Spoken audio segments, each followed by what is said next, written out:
Imanku tetap teguh di dalam Yesus.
Terima kasih.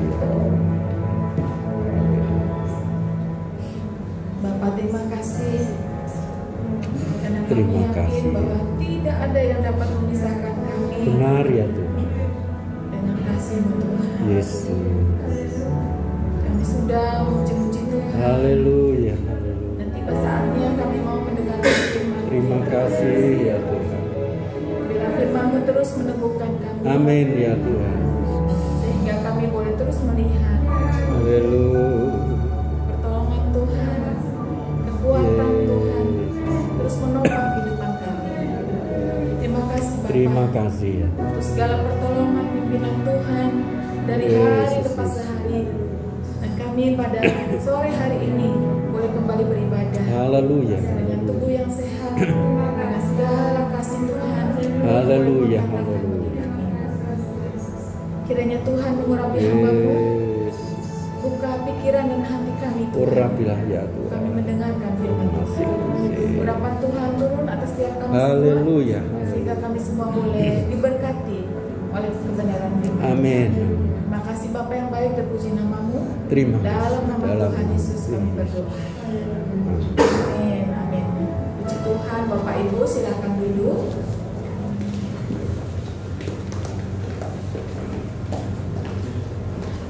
Ya. Selamat sore Bapak Ibu. Selamat sore. Ya, sukacita semua dalam Tuhan. Amin. Ya.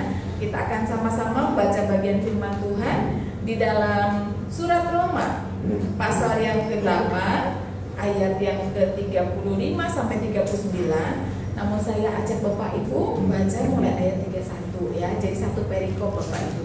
Kita baca semua dalam Roma 8 ayat 31 hingga yang ke-39. Demikian bunyi firman Tuhan. Sebab itu apakah yang akan dikatakan tentang semuanya itu? Jika Allah di pihak kita, siapakah yang akan melawan kita?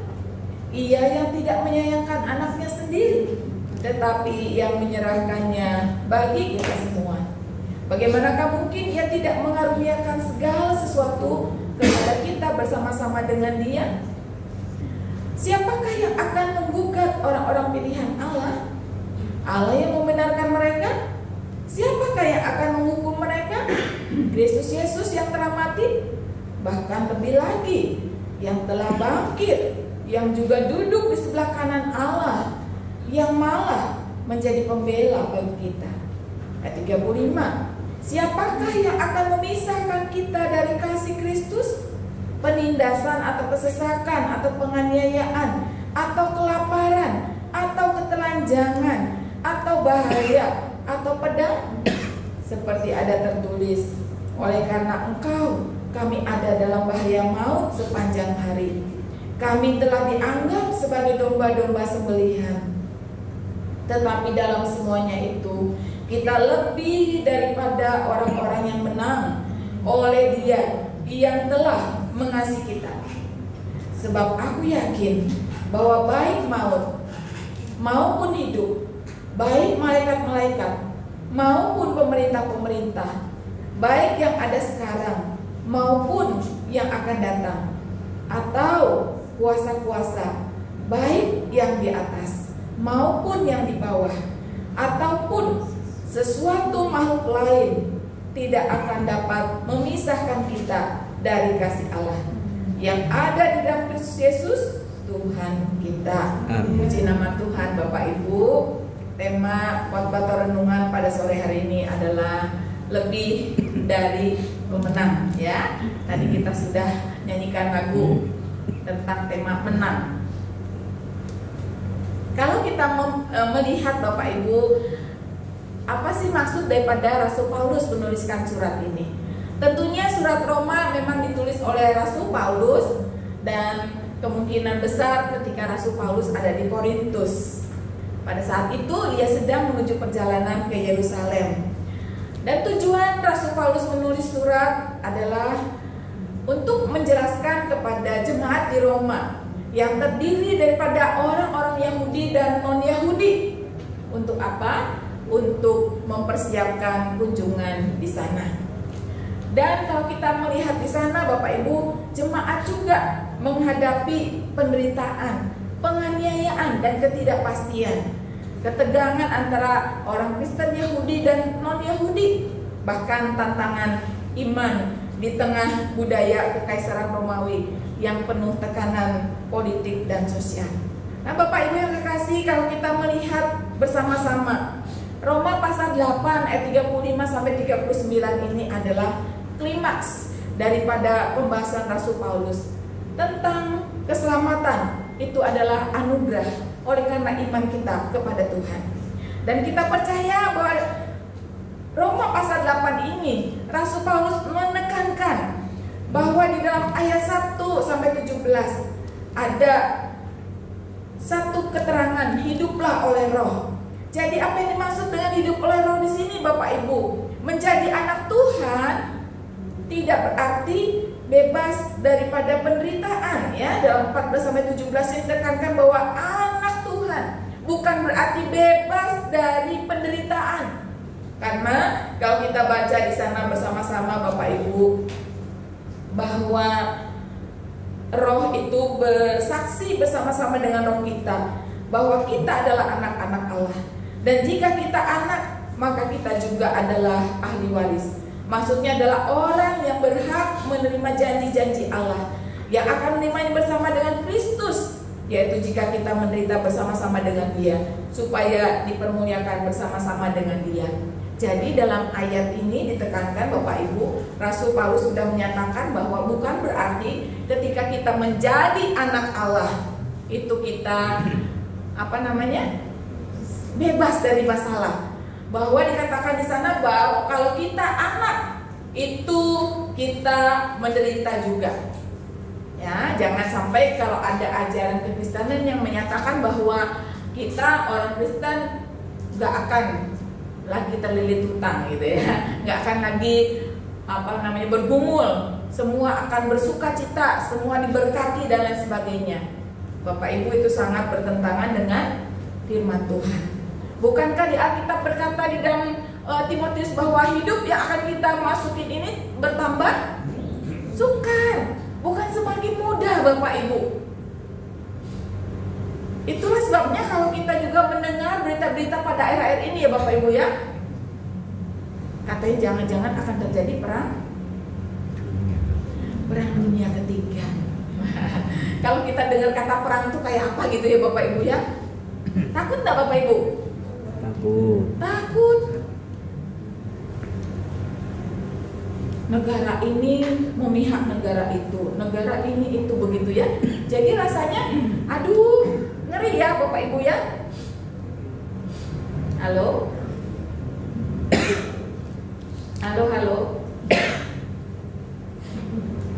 Kalau kita melihat bersama-sama Bapak Ibu bahwa anak-anak Tuhan tentunya akan menderita. Dan di dalam ayat 18 sampai 30, tetapi ketika kita menderita ada pengharapan di dalam penderitaan itu. Jadi jangan kita takut Bapak Ibu ya.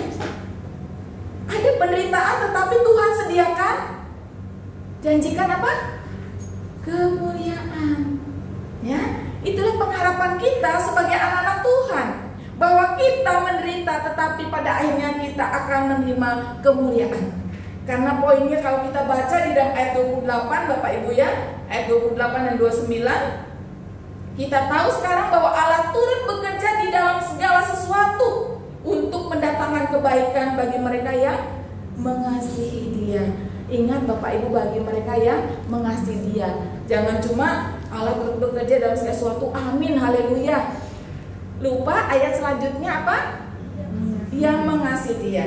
Dan kemudian ayat yang selanjutnya, sebab semua yang dipilihnya dari semula, mereka juga ditentukannya dari semula untuk menjadi serupa dengan gambaran anaknya. Kita dipanggil semua Bapak Ibu untuk menjadi serupa dengan gambaran anaknya. Dan kemudian kita yang ditentukan dari semula, kita yang dipanggilnya, kemudian kita dibenarkannya, dan kita yang dibenarkannya dimuliakan. Jadi ada tahapan-tahapannya Bapak Ibu ya. Jadi itulah Rasul Paulus menggambarkan dari awal. Dan kemudian di dalam ayat 31 sampai 34 itu tentang keyakinan iman kita, bahwa kita disediakan kemenangan di dalam Tuhan Bapak Ibu ya. Ada satu ayat yang mengatakan siapa yang bisa atau siapa yang akan melawan kita kalau Allah di pihak kita.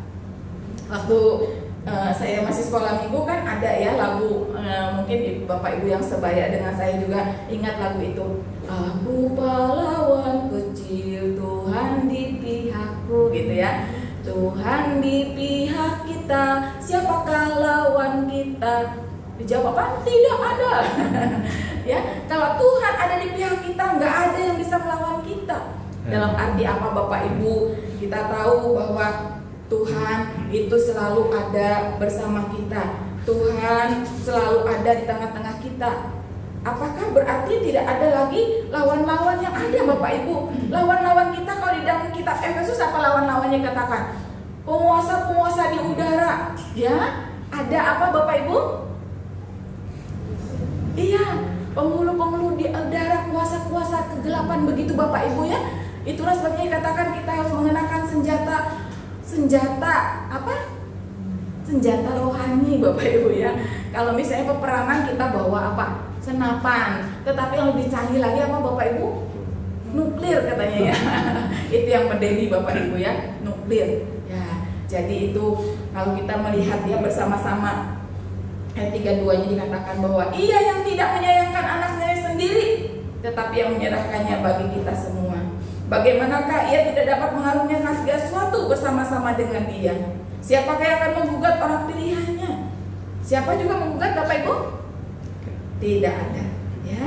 Karena poinnya ayat 34, Dia yang sudah mati, kemudian bangkit, duduk sebelah kanan Allah. Nah itulah, ini rangkaian satu keselamatan yang benar-benar sempurna Bapak Ibu ya. Dari mati, kemudian bangkit, kemudian naik ke surga. Ketika Dia naik ke surga dikatakan Dia jadi pembela kita. Sehingga itulah hal yang meyakinkan kita Bapak Ibu bahwa ketika Allah sudah merencanakan keselamatan dari mulanya dan kita dipilih dari mulanya, maka tidak ada yang bisa memisahkan kita dari kasih Kristus. Nah, sekarang Bapak Ibu kalau kita perhatikan bersama-sama, apa sih maksudnya ya? Kita akan membahas sekarang ayat 35 sampai dengan 39. Ada 3 poin yang akan saya sampaikan Bapak Ibu. Yang pertama, kita lihat di dalam ayat 35. Siapakah yang akan memisahkan kita dari kasih Kristus? Penindasan, atau kesesakan, atau penganiayaan, atau kelaparan, atau ketelanjangan, atau bahaya, atau pedang. Disebut ada berapa itu Bapak Ibu? Ada berapa macam? 7 ya, ada 7. Nah, 7 bentuk penderitaan. Bapak Ibu, kira-kira di antara 7 itu adakah yang bisa memisahkan kita dari kasih Tuhan? Jawabannya tidak ada.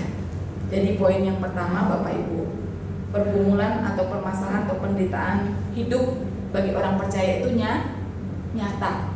Jangan berarti kita berpikir aku udah jadi orang Kristen, penderitaan itu tidak mungkin ada. Ada Bapak Ibu. Tadi Rasul Paulus juga menggambarkan bahwa kita sebagai anak Allah juga menderita. Bahkan dikatakan di dalam ayat yang lain dikatakan kita sama-sama mengeluh Bapak Ibu ya. Nggak ada pilih-pilihan gitu ya. Semua orang yang di dunia ini menderita Bapak Ibu. Nggak ada kalau ini anak Tuhan diprioritaskan, nggak mengalami pergumulan. Enggak Bapak Ibu. Semua sama-sama mengeluh. Dan digambarkan di sana sama-sama sakit waktu bersalin. Itulah gambarannya bahwa semua pergumulan termasuk anak Tuhan ada pergumulannya, ada penderitaan, dan itu digambarkan dengan 7 tadi Bapak Ibu ya. Penindasan itu apa sih? Penindasan itu satu tekanan yang menyesak, kita ditindas, kita seolah-olah apa yang nggak ada lagi hak kita begitu Bapak Ibu ya. Jadi tekanan itu bisa dalam bentuk sosial, ekonomi, politik ya. Kita ditekan, kita ditindas begitu.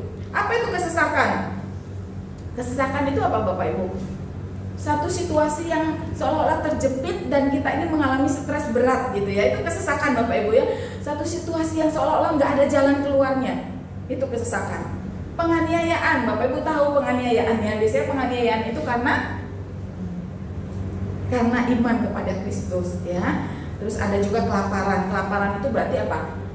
Kekurangan bahan pokok ya, kebutuhan pokok, kebutuhan dasar. Ketelanjangan menandakan apa itu?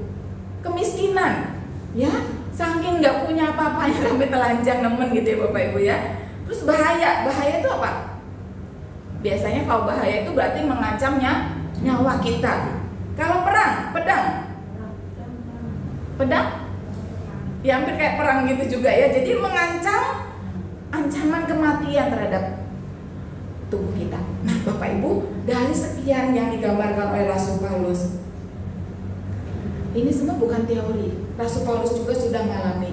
Coba Bapak Ibu buka dalam 2 Korintus 11 ya. Gambaran di mana Rasul Paulus sendiri mengalami. 2 Korintus pasal yang ke-11 ayat 26 hingga yang ke-27. Kita baca ya. 2 Korintus pasal 11 ayat 26 sampai 27.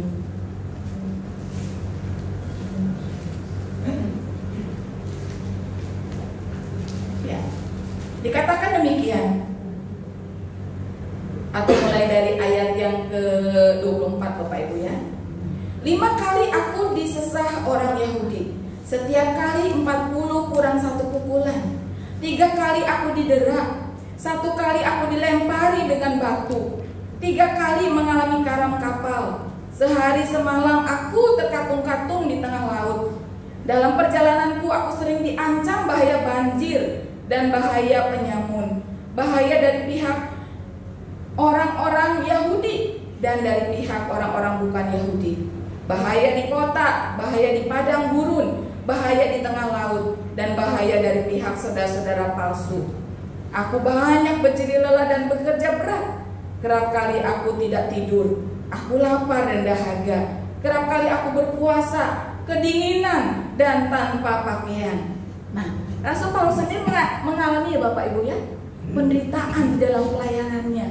Tetapi itulah dituliskan di dalam kitab Roma ini. Rasul Paulus menyadari bahwa setiap penderitaan itu tidak bisa memisahkan mereka dari kasih Kristus. Malah Rasul Paulus meyakini, ya, dengan segala penderitaan itu membuat dia semakin melihat kasih Tuhan nyata, melihat kekuatan Tuhan yang luar biasa dalam hidupnya Bapak Ibu ya. Itulah sebabnya realitas kita sebagai orang Kristen adalah bahwa kita tetap dalam penderitaan, tetapi penderitaan itu tidak bisa memisahkan kita dari kasih Kristus. Ayat 36 sampai 37 Bapak Ibu dikatakan seperti ada tertulis, oleh karena engkau kami ada dalam bahaya maut sepanjang hari, kami telah dianggap sebagai domba-domba sembelihan. Tetapi dalam semuanya itu kita lebih daripada orang-orang yang menang oleh Dia yang telah mengasihi kita. Poin yang kedua Bapak Ibu, bahwa kita tahu bahwa kasih Kristus itu lebih besar daripada setiap pergumulan yang kita hadapi. Kasih Kristus lebih besar daripada pergumulan yang kita hadapi. Walaupun di dalam kehidupan anak-anak Tuhan, penderitaan itu bukan hanya zaman sekarang Bapak Ibu. Penderitaan itu sejak dulu ya. Jadi penderitaan itu bukan hal yang baru. Firman Tuhan katakan bahwa setiap anak Tuhan di dalam sepanjang zaman itu penderitaan itu ada Bapak Ibu ya. Terutama karena kesetiaan mereka kepada Tuhan. Namun Bapak Ibu, bahwa memang firman Tuhan tidak pernah menjanjikan kita ini jalannya mulus. Tuhan juga tidak pernah janjikan semuanya itu bagi kita. Lepas dari masalah, lepas dari sakit penyakit, lepas dari pergumulan. Tidak pernah ada, coba Bapak Ibu boleh tunjukkan di dalam Alkitab kita. Tidak ada Bapak Ibu. Tetapi Tuhan menjanjikan bahwa kasih Allah akan dinyatakan. Dan Allah tidak pernah gagal di dalam segala janjinya bagi kita. Penderitaan itu bukan berarti bahwa kita juga ditinggalkan, tetapi justru kasih Allah terus menyertai kita di dalam penderitaan kita. Nah Bapak Ibu yang kekasih, dalam Mazmur 44 ayat 23 mengatakan itu satu ratapan umat Tuhan, bagaimana mereka setia kepada Tuhan tetapi tetap di dalam penderitaan. Dan Paulus mengingatkan kembali Bapak Ibu, penderitaan itu bukanlah tanda bahwa Tuhan tidak mengasihi kita. Justru di tengah penderitaan kasih Tuhan itu dinyatakan. Itulah iman kekristenan kita Bapak Ibu ya. Dan sekarang kita akan belajar tentang kita lebih daripada pemenang ya. Tema kita lebih daripada pemenang. Bapak Ibu, apa sih artinya lebih daripada pemenang? Kira-kira prosesnya harus perang dulu tuh bagaimana ya? Karena ada kata menang itu berarti apa? Masuk di dalam peperangan atau masuk di dalam pertandingan, begitu Bapak Ibu ya. Oh ya menang gitu ya. Berarti lewat proses bukan? Nah Bapak Ibu, kalau kita melihat lebih daripada pemenang ya. Di dalam bahasa aslinya itu ada dua kata, hiper yang artinya lebih atau melampaui, dan nikao yang artinya menang. Jadi lebih daripada pemenang adalah bahwa kita menang secara luar biasa itu karena kita sudah mengalahkannya dengan telak ya. Lebih daripada sekedar menang biasa Bapak Ibu. Nah itu artinya lebih daripada pemenang. Jadi lebih daripada pemenang ini karena kita telah mengalahkannya dengan luar biasa. Apa sih maksudnya? Kita menang Bapak Ibu bukan karena kekuatan kita, tetapi kita menang karena kasih Kristus yang sudah menopang kita. Bukan kita yang merasakan hebat, kuat, bisa, bukan Bapak Ibu. Tetapi justru di tengah-tengah segala penderitaan kita bisa menjadi kesaksian dan kemuliaan melalui penderitaan itu. Itulah sebabnya Bapak Ibu, melalui penderitaan itu kita terus diperkaya secara rohani Bapak Ibu. Itulah dikatakan lebih daripada pemenang. Bagaimana dikatakan lebih daripada pemenang Bapak Ibu? Karena kita tahu dikatakan kasih Kristus nggak akan memisahkan kita, begitu ya. Jadi kasih Kristus itu di tengah-tengah penderitaan tetap ada. Nah itulah yang membuat kita menang Bapak Ibu. Dengan kekuatan kita nggak mungkin menang Bapak Ibu. Kita maunya apa? Baru masalah sedikit maunya mundur, benar ya? Ada masalah sedikit kita mengeluh, ada masalah sedikit kita menguntung sama Tuhan. Tetapi karena Tuhan tidak pernah tinggalkan kita, itulah yang menjamin kekuatan kita. Kapan Tuhan menang Bapak Ibu? Kapan Tuhan menang? Kapan? Waktu di kayu salib yang tadi Bu Paidi sudah jelaskan juga ya. Dia menang waktu disalib. Secara dunia Bapak Ibu, orang yang disalib gak bisa lepas dari tidak bisa menyelamatkan dirinya apa? Kalah ya, diolok-olok. Katanya kamu Mesias, gak bisa selamatkan dirimu, ya kan? Tetapi Bapak Ibu, ternyata ketika Kristus disalib, itulah menunjukkan kemenangannya. Mari kita baca Bapak Ibu di dalam surat Kolose ya. Nah itulah kita beda Bapak Ibu ya. Pandangan dunia dengan Alkitab ini berbeda. Justru kita tahu bahwa Kristus menang ketika dia dikatakan ada di kayu salib. Coba kita buka Kolose pasal 2. Kolose pasal 2 ayat 13 sampai 15. Ya, demikian bunyi firman Tuhan Bapak Ibu. Kolose 2 ayat 13 sampai 14. Kamu juga meskipun dahulu mati oleh pelanggaran dan oleh karena tidak disunat secara lahiriah, telah dihidupkan Allah bersama-sama dengan Dia sesudah Ia mengampuni segala pelanggaran kita dengan menghapuskan surat hutang yang oleh ketentuan-ketentuan hukum mendakwa dan mengancam kita, dan itu ditiadakannya dengan memakukannya pada kayu salib. Ia telah melucuti pemerintah-pemerintah, penguasa-penguasa, dan menjadikan mereka tontonan umum dalam kemenangannya atas mereka. Jadi kapan Tuhan menang? Waktu disalib. Bapak Ibu coba kalau Tuhan bisa nggak sebenarnya menyelamatkan dirinya? Bisa. Tetapi itulah pusat kemenangannya. Dia mau taat sampai mati Bapak Ibu. Dia mau menggenapi rencana Allah untuk keselamatan umat manusia. Sehingga untuk itulah dia mati di kayu salib. Dia taat sampai mati di kayu salib. Dan kematiannya di kayu salib menunjukkan kemenangannya. Bukan kekalahan Bapak Ibu, tetapi kemenangan. Itulah sebabnya tadi juga Rasul Paulus sudah menyatakan dia yang sudah mati, dia bangkit, kemudian dia naik ke surga, duduk di sebelah kanan. Jadi rencana keselamatan Allah itu begitu sempurna digambarkannya bagi kita Bapak Ibu. Tanpa Kristus mati di kayu salib, jadi apa kita Bapak Ibu? Karena memang ketika kita orang berdosa, tidak ada satupun yang bisa membayar segala hutang dosa itu. Dan hanya Kristuslah yang bisa menggantikan bagi kita. Karena korban penebusan adalah harus seorang yang tidak ada salah sama sekali, tidak ada cacat celah. Dan itulah sebabnya Bapak Ibu, Kristuslah yang sempurna itu mau mati menggantikan kita. Dan kematiannya bukanlah kekalahan, tetapi kematiannya itu adalah kemenangan. Dan kalau Tuhan sudah menang Bapak Ibu, maka Dia berjanji kita lebih daripada pemenang. Apakah kita kemudian harus mati seperti Tuhan? Enggak Bapak Ibu, apa artinya lebih daripada pemenang? Bapak Ibu ingat seorang petinju Holyfield ya. Oh, petinju dunia itu ya, bisa mengalahkan Mike Tyson gitu ya. Nah, kemudian berita, surat kabar dan sebagainya menyebut dia bahwa Holyfield adalah pemenang. Dia the winner, dia pemenangnya. Tetapi Bapak Ibu, siapa yang dikatakan lebih daripada pemenang? Siapa kira-kira? Istrinya Bapak Ibu. Loh kok bisa? Apa istrinya itu karena dia melatih? Atau karena apa? Dari ronde 1 sampai ronde akhir ngomong ayo nyemangatin gitu atau apa? Kira-kira karena apa Bapak Ibu?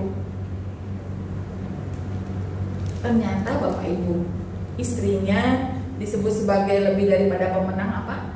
Karena istrinya boleh menikmati segala apa yang sudah diraih suaminya. Benar nggak? Ketika dia menang, ada uangnya misalnya miliaran, istrinya ikut nikmati? Nikmati. Dia perang? Dia tinju? Enggak. Dia ikut menikmati kemenangan daripada suaminya Bapak Ibu. Itulah yang dikatakan lebih dari pemenang. Kita juga nggak mungkin mati seperti Kristus dan kemudian kamu menang begitu, enggak Bapak Ibu. Tetapi kemenangan kita karena Kristus yang sudah menang itu yang akan memberikan kita kemenangan. Amin. Dan kita diberikan kekuatan bahwa kasih Kristus itulah yang memampukan kita lebih daripada pemenang. Amin. Sehingga di tengah-tengah segala penderitaan yang kita alami Bapak Ibu, kita tidak perlu berputus asa. Karena kita tahu Tuhan berkata, kamu lebih dari pemenang. Ayatnya kan apa? Oleh Dia yang telah mengasihi kita. Berarti kita lebih dari pemenang karena siapa Bapak Ibu? Karena Tuhan. Jelas itu ayatnya dalam ayat 37. Oleh Dia yang telah mengasihi kita. Luar biasa. Kita menang karena Yesus mengasihi kita. Kalau Dia tidak mengasihi kita Bapak Ibu, pasti kita tidak akan mengalami kemenangan itu. Tetapi kita akan meneladani bagaimana Dia yang sudah menang. Kita anak-anak Tuhan juga akan mengalami kemenangan itu. Jadi Bapak Ibu, tetaplah percaya saat kita tidak mengerti, saat kita hidup di dalam kegelapan, rasanya Tuhan berdiam diri atas kita. Percayalah bahwa kasih Tuhan itu tetap nyata dalam kehidupan kita. Jangan takut menghadapi penderitaan, karena penderitaan itu tidak akan memisahkan kita dari kasih-Nya. Sebaliknya melalui penderitaan itu kasih-Nya semakin nyata. Bapak Ibu yang terkasih, kemudian di dalam ayat selanjutnya, dalam ayat yang ke-38 sampai 39. Sebab aku yakin bahwa baik maut maupun hidup, baik malaikat-malaikat, pemerintah-pemerintah, baik yang ada sekarang maupun yang akan datang, kuasa-kuasa baik yang ada di atas maupun di bawah, ataupun makhluk, tidak ada yang akan memisahkan kita dari kasih Allah. Jadi diulang-ulang Bapak Ibu ya, tidak ada yang memisahkan, tidak ada yang memisahkan, ya. Tetapi dikatakan bahwa kasih Kristus itu ada di dalam kita. Kasih Kristus jauh Bapak Ibu? Enggak. Rasul Paulus katakan ada di dalam kita. Kasih Allah itu dinyatakan di dalam Kristus Yesus dan itu ada di dalam kita. Nah Bapak Ibu yang terkasih, itulah sebabnya poin ketiga, kita harus tetap percaya penuh kepada kasih Tuhan. Percaya penuh kepada kasih Tuhan. Karena dengan kasih Tuhan itulah Dia yang akan memampukan kita untuk menjalani hidup ini Bapak Ibu ya. Jadi nggak ada maut maupun hidup, malaikat-malaikat dan seterusnya Bapak Ibu ya, nggak ada yang bisa memisahkan kita dari kasih Kristus. Karena apa? Kasih Kristus itu kokoh, kasih Kristus itu tidak pernah berubah, dan kasih itu tersedia bagi kita semua. Kasih itu ada dan kasih itu tidak pernah tergoyahkan. Kasih itu juga tidak pernah Bapak Ibu tergantikan dengan apapun. kasih Kristus, kasih yang akan melingkupi setiap kita di tengah-tengah segala pergumulan hidup ini. Oleh sebab itu Bapak Ibu, kita bukan korban daripada keadaan yang saat ini mungkin terjadi dalam kehidupan kita, tetapi kita bersyukur bahwa kita lebih daripada pemenang. Satu, sebutan yang Tuhan berikan bagi kita, bukan karena kita berprestasi, bukan karena kita punya banyak materi, tetapi prestasi yang Tuhan berikan, kita lebih daripada pemenang adalah karena Tuhan begitu mengasihi kita. Mungkin badai hidup dalam kehidupan kita terasa berat Bapak Ibu. Kita hidup di tengah-tengah keputusasaan. Kita terus bertanya-tanya, tetapi percayalah bahwa Tuhan mengasihi kita. Jangan ukur kasih Tuhan dengan situasi yang terjadi saat ini Bapak Ibu, tetapi tetap setialah dengan penderitaan yang ada, karena kita lebih daripada pemenang. Satu hal yang pasti bahwa kasih Allah tidak pernah berubah, sekalipun bumi bergoncang, tetapi kasih-Nya tidak pernah tergoyahkan. Bapak Ibu, saya akan memberikan ada beberapa kesaksian Bapak Ibu ya.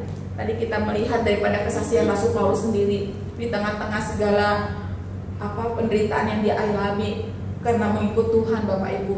Tetapi Rasul Paulus justru melihat segala hal kasih Tuhan yang besar dalam hidupnya. Demikian juga dalam kehidupan seorang bernama Corrie ten Boom Bapak Ibu ya. Corrie ten Boom ini ada seorang wanita kelahiran Belanda yang ketika pada zaman Perang Dunia II dia berhasil menyembunyikan beberapa orang Yahudi daripada kekediaman Nazi. Dan kemudian karena tindakan itu akhirnya diketahui Bapak Ibu, akhirnya Corrie ten Boom bersama dengan keluarganya ditangkap dan dimasukkan ke dalam kamp konsentrasi yang sangat mengerikan pada waktu itu. Penderitaan yang dijalani oleh Corrie ten Boom sangat-sangat luar biasa. Ia melihat kekejaman yang dilakukan oleh Nazi Bapak Ibu ya pada waktu itu. Dia melihat bagaimana adiknya disiksa sampai pada akhirnya meninggal. Bukan hanya itu, dia juga hidup bersama keluarganya dalam kelaparan, penyakit, dan terus diolok-olok, dihina Bapak Ibu ya. Namun di tengah-tengah segala penderitaan itu Bapak Ibu, ternyata Corrie tetap melihat kasih Tuhan yang besar. Dia mengatakan dengan satu kalimat, tak ada lubang yang terlalu dalam sehingga kasih Allah tidak lebih dalam dari itu. Tidak ada lubang yang terlalu dalam sehingga kasih Allah tidak lebih dalam dari itu. Bapak Ibu, dia menyadari bahwa ketika dia mengalami penyiksaan, dia mengalami penderitaan yang amat sangat, tetapi Bapak Ibu, dia menyadari bahwa kasih Tuhan itu nyata, menguatkan mereka. Sehingga setelah Perang Dunia berakhir Bapak Ibu, Corrie dan keluarganya dibebaskan, tetapi kemudian juga dia bisa mengampuni orang-orang yang sudah menganiaya dan menyiksanya. Dan dia menyatakan, kasih Kristuslah yang memampukan saya untuk melakukan itu. Dan itu luar biasa Bapak Ibu. Kisah Corrie ten Boom membuktikan bahwa penderitaan sebesar apapun, baik penganiayaan, kehilangan keluarga, ketakutan, bahkan kematian, itu tidak bisa memisahkan dari kasih Kristus. Tidak ada yang dapat memisahkan kita dari kasih Kristus, karena kasih-Nya tetap bertahan di dalam keadaan apapun. Itulah sebabnya dinyatakan kita lebih dari pemenang, karena tidak ada yang bisa memisahkan kita.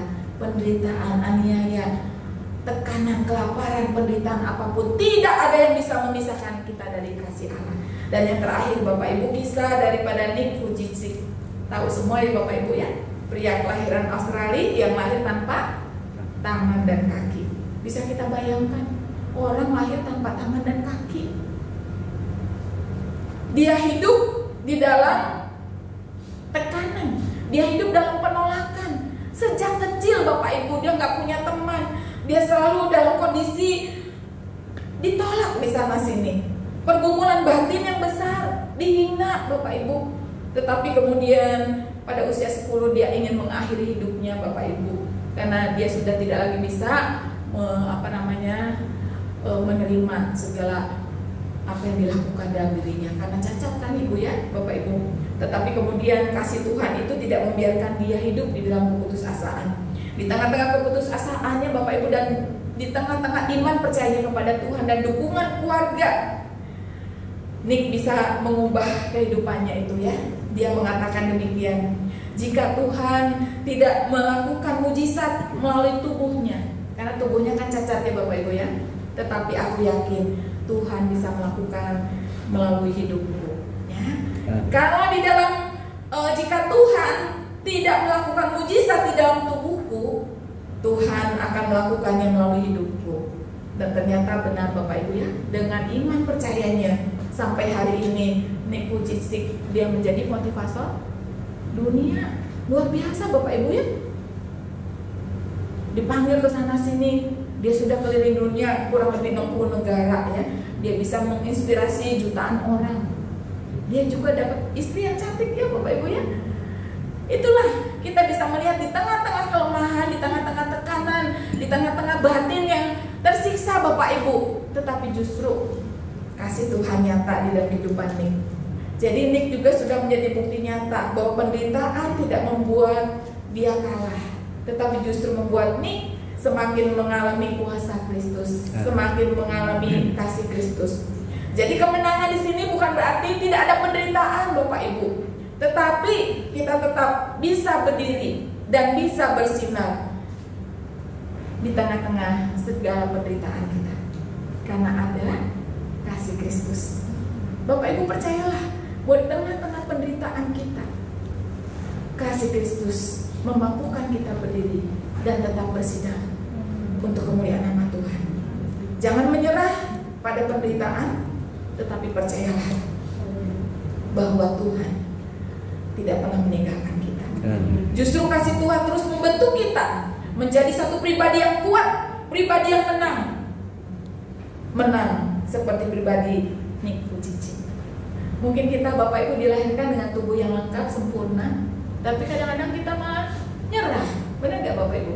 Tetapi orang yang lahir seperti ini, nggak ada tangan, nggak ada kaki, toh bisa hidup, bisa beraktivitas, bisa setir mobilnya. Saya sampai gedek-gedek, saya punya tangan aja kadang-kadang nggak berani gitu ya, udah les mobil nggak bisa, nggak punya tangan, nggak punya kaki, bisa setir Bapak Ibu. Jadi itu saya lihat, waduh benar-benar ya, Nick itu diberi anugerah yang luar biasa oleh Tuhan. Di tengah-tengah kelemahan tubuhnya, keterbatasannya Bapak Ibu, dia mengandalkan Tuhan, bukan mengandalkan dirinya. Bagaimana dengan kita? Di tengah-tengah kehidupan yang semakin tidak mudah ini Bapak Ibu, mari terus bergantung pada Tuhan. Kita yakini bahwa kita lebih daripada pemenang. Karena apa? Karena kasih Tuhan tidak pernah tinggalkan kita. Firman Tuhan sekali lagi kita baca Bapak Ibu, yuk bersuara bersama-sama dalam ayat 37. 1, 2, 3. Tetapi dalam semuanya itu kita lebih daripada orang-orang yang menang oleh Dia yang telah mengasihi kita. Jadi kita lebih daripada pemenang oleh karena kasih Tuhan. Oleh karena kasih Tuhan, Dia mengasihi kita Bapak Ibu, sehingga dikatakan kita lebih daripada pemenang. Karena kasih Kristus yang menyertai kita dan kemenangan Kristus 2000 tahun yang lalu menjamin kemenangan kita semua Bapak Ibu. Kalau Kristus saja menang, itu memberikan satu teladan yang luar biasa. Kita sebagai anak-anak Tuhan harus menang, jangan kalah dengan situasi apapun. Kristus saja tidak menyerah Bapak Ibu ya. Dia memberikan satu bukti kasihnya nyata bagi kita semua. Dan bahkan satu tujuan rencana Tuhan, kita boleh menjadi serupa dengan gambaran anaknya. Kalau secara duniawi mungkin kan dikatakan menang, oh karena kekayaan yang berlimpah, oh karena kita punya ini itu dan lain sebagainya. Tetapi kemenangan secara rohani adalah bahwa dikatakan di sana Bapak Ibu, kemenangan terbesar adalah ketika kita bisa mengalahkan dosa dan hidup di dalam kekudusan yang membawa kita lebih dekat kepada Tuhan. Ingat bahwa hidup dalam kemenangan atas dosa, kita menjadi pemenang karena kita dipanggil untuk hidup lebih kudus di hadapan Tuhan ya. Kemenangan sejati bukan berasal dari usaha kita sendiri, tetapi karena kasih Kristus. Itulah sebabnya Bapak Ibu jangan takut dan jangan berputus asa. Tuhan bekerja di tengah-tengah segala pergumulan kita. Amin. Mari kita menyanyikan satu pujian tadi sebelum firman. Saya undang para pemain musik maju ke depan. Kita nyanyikan pujian tadi ya. Apa yang dapat memisahkan kita? Haleluya. Puji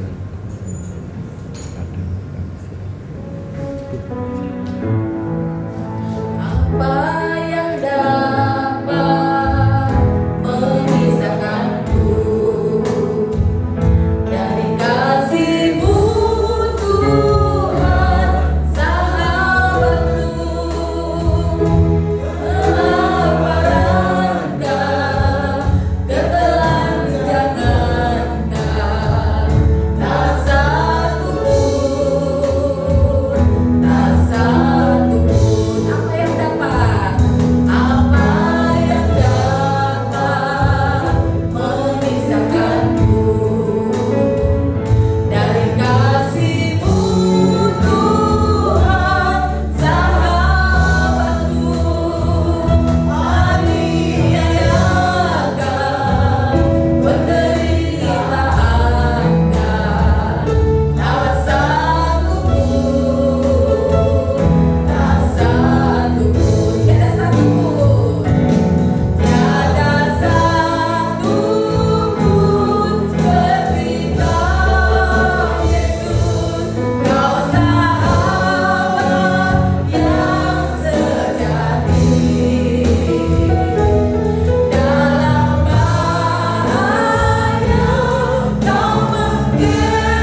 Amin. Dan itu yang membuat kami lebih daripada pemenang. Amin. Karena kami percaya Tuhan, kasih Tuhanlah Haleluya. yang membuat kami menang. Benar ya Tuhan. Kami dimampukan Terima untuk melewati kasih.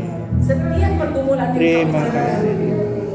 Karena kami tahu Terima kasih kasih ya Tuhan Tuhan. melindungi kami, Haleluya. menopang kami, mengokohkan kami, meneguhkan kami, Haleluya. sehingga kami boleh Haleluya. kuat menjadi anak-anak Tuhan. Terima kasih. Berkati seluruh jemaat Tuhan tempat ini, sehingga kami benar-benar mengalami Yesus, Yesus. lebih daripada pemenang. Amin. Karena Kristus yang sudah menang Haleluya. dan menjamin kami anak-anak Tuhan mengalami kemenangan itu. Terima kasih Tuhan. Haleluya. Berkati jemaat-Mu, berkati kami semua pada sore hari ini. Terima Dalam kasih. nama Tuhan Dalam Yesus nama kami Tuhan berdoa. Yesus. Amin. Amin. Silakan Bapak Ibu.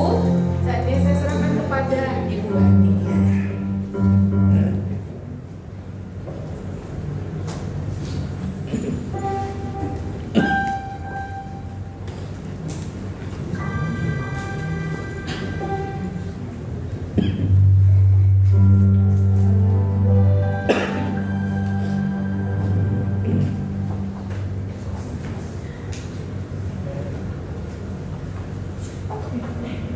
Puji Tuhan, kita sudah mendapatkan berkat Tuhan ya melalui firman Tuhan.